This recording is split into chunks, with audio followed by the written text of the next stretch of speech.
السلام علیکم ورحمۃ اللہ وبرکاتہ۔ Learn Quran word by word اور عابد راجہ چینل کی طرف سے آج میں آپ کو غصہ ختم کرنے کی دعا جو ہے، اب جس بندے کو زیادہ غصہ ہوتا ہے وہ یہ دعا پڑھا کرے، انشاءاللہ اس کا غصہ ختم ہو جائے گا۔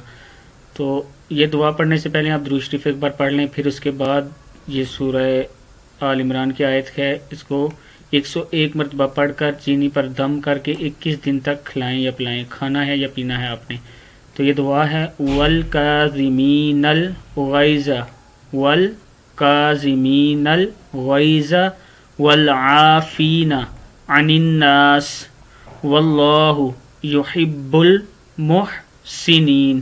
پھر دیکھ لیں وَالْكَاظِمِينَ الْغَيْظَ وَالْعَافِينَ عَنِ النَّاسِ وَاللَّهُ يُحِبُّ الْمُحْسِنِينَ واللہ یحب المحسنین۔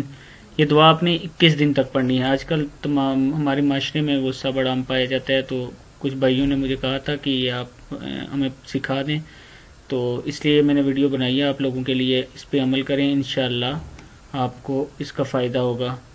دوسرا ویڈیو کو شیئر کر دیا کریں، چینل کو سبسکرائب کمنٹ وغیرہ کر دیا کریں۔ السلام علیکم ورحمۃ اللہ وبرکاتہ۔